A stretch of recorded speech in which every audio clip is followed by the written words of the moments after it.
Hi guys, welcome to today's video. Today we're going to be looking at the 300mm with a 2x2 converter and discussing and looking at images to decide if this could be one of the best hand-holdable 600mm options on the market right now.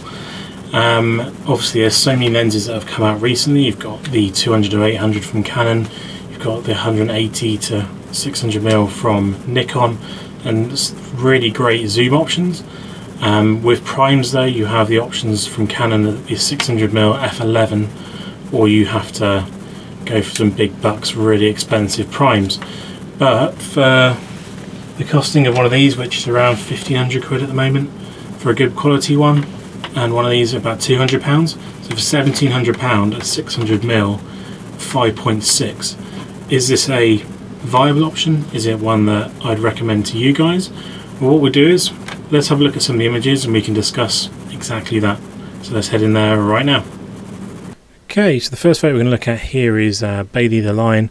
He's stood right in front of me. This is through some glass as well. This is using the 1DX. This is the Mark 1 DSLR, and you can see right where he needs to be, got the focus point right in his eyes, where he should do.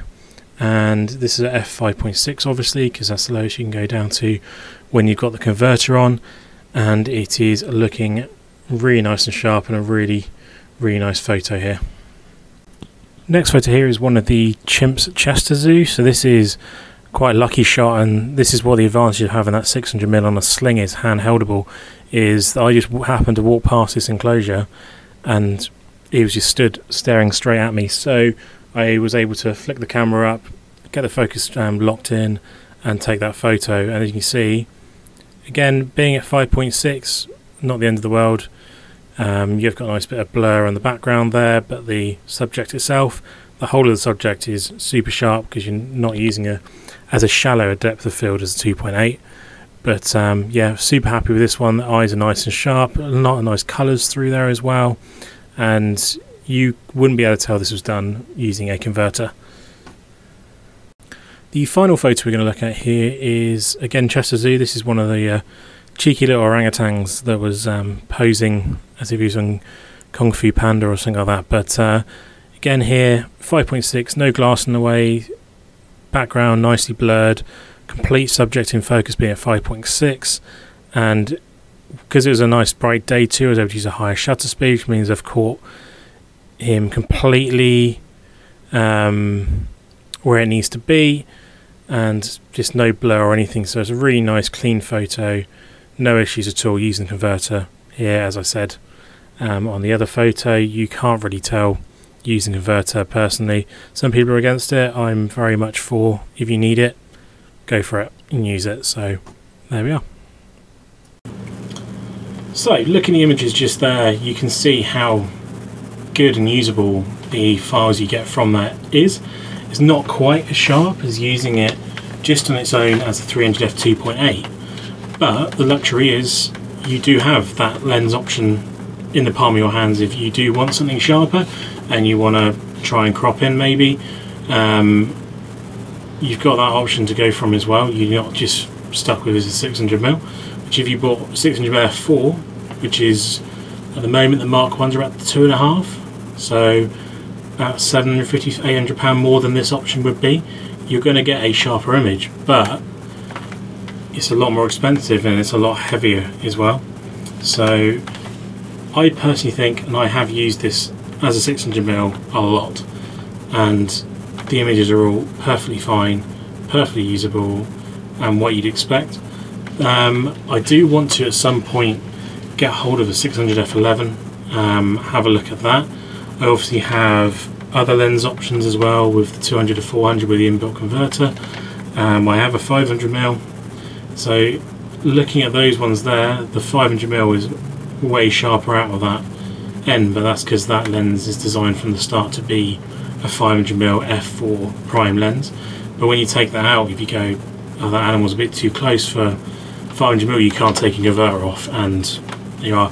It's also is hand holdable, but it weighs a hell of a lot more than this, so after an hour or so you are starting to feel it, unlike this where I have it on a sling at 600mm and walk around a zoo or wherever I am very easily without any issues whatsoever. So for me, it's definitely a good option, a usable option, and one I think people should definitely look at.